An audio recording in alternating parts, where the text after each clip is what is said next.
గతంలో కేంద్ర మంత్రి కిషన్ రెడ్డి గారు మీ వల్ల కాదు, మీరు చెయ్యరు, మీకు విచారణ చేసే సామర్థ్యం లేదు, సిబిఐకి ఇస్తే 48 గంటల్లో కేసీఆర్ను హరీష్ను జైల్లో పెడతాము, మాకు ఇవ్వండి అని కేంద్ర మంత్రిగా వారు డిమాండ్ చేయడం జరిగింది.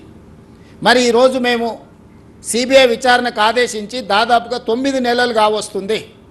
కేంద్ర ప్రభుత్వం దీని మీద స్పందించకపోవడం వల్ల ఈ మధ్యకాలంలో మరొక లేఖ రాసిన మీరు విచారణను తక్షణమే చేపట్టండి, దీనికి సంబంధించి ఇంకా ఆలస్యం అవుతుంది, ముందుకు వెళ్ళాలి, ఎవరెవరైతే ఇందులో తప్పిదాలకు పాల్పడ్డారో వాళ్ళందరినీ శిక్షించాల్సిన అవసరం ఉంది. ఇందులో ఉన్న అధికారులు కొంతమంది రిటైర్ అయిపోతున్నారు, కొంతమంది రకరకాల పరిస్థితుల వల్ల తప్పించుకునే ప్రమాదం ఉన్నది, తక్షణమే విచారణ చేయండి అని చెప్పి ఈ మధ్యకాలంలో మరొక లేఖ రాయడం జరిగింది.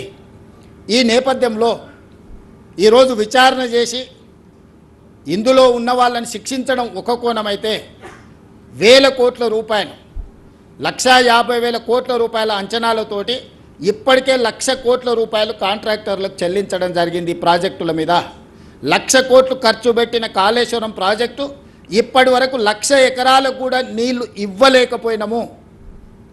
ఇప్పటి వరకు 2019లో ప్రారంభించిన ప్రాజెక్టు 2023 వరకు 162 టీఎంసీలను మాత్రమే ఇందులో నుంచి లిఫ్ట్ చేయడం జరిగింది. 20 టీఎంసీలు ఎవాపరేట్ అయిపోయినాయి, 32 టీఎంసీలు శ్రీపాద ఎలంపల్లి నుంచి మళ్ళీ కింది సముద్రంలోకి వదలాల్సిన పరిస్థితి.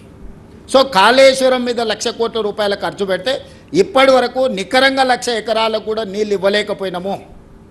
అట్లని 1,00,000 కోట్లు ఖర్చు పెట్టిన ప్రాజెక్టును గాలికి వదిలేసే పరిస్థితి లేదు. వదిలితే ఒక భారము, పునర్నిర్మిస్తే ఇంకొక భారం.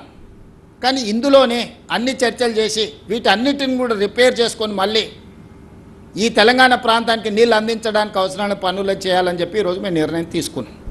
దాంట్లో భాగంగానే ఈరోజు సాంకేతిక నిపుణులందరినీ 20 తారీఖు నాడు రావాలంటే వాళ్ళందరూ ఎవరు స్టేట్ పరిధిలో ఉన్న అధికారులు కాదు, ఈ రాష్ట్రంలో ఉండేవాళ్ళు కాదు. ఒకరు ముంబైలో ఉండొచ్చు, ఒకరు ఢిల్లీలో, ఇతర రకరకాల సంబంధించిన వాళ్ళు ఒక నెల ముందు మేము డేట్ ఫిక్స్ చేసుకొని ఇక్కడికి రావడానికి పెట్టుకుంటే ఇక్కడ వచ్చి వీటన్నిటిని చర్చిస్తే బండారం బయటపడుతుంది, దోపిడీ ప్రజలకు అర్థమవుతుంది. సాంకేతిక నిపుణులు పర్యటించిన తర్వాత ఇందులో ఉన్న లోపాలను గుర్తిస్తారని ఇదే రోజు రాజకీయ మీటింగ్ వాళ్ళ పక్కన పెట్టుకున్నారు. ఈరోజు సాంకేతిక నిపుణులందరూ వస్తారు. మేము ఒక పొలిటికల్ విజిట్ కాదు, ఇది ఎక్స్పర్ట్స్ విజిట్. ఎక్స్పర్ట్స్ విజిట్లో పొలిటికల్ ఎగ్జిక్యూటివ్స్ మేమందరం ఇన్వాల్వ్ అయినాం. మా ప్రోగ్రాం తెలిసి అతి తెలివితేటలతోటి ఈరోజు ఆ పక్కన మీటింగ్ పెట్టుకున్నారు. వాళ్ళు మీటింగ్ పెట్టుకుంటే మేము అనుమతి ఇవ్వకుండా ఊరుకోలేదు. మీరు ఏమైనా పెట్టుకోండి, నిజాలు అనేది ప్రజలకు తెలుస్తాయి కదా. ఇప్పుడు మా మీద ఎదురుదాడి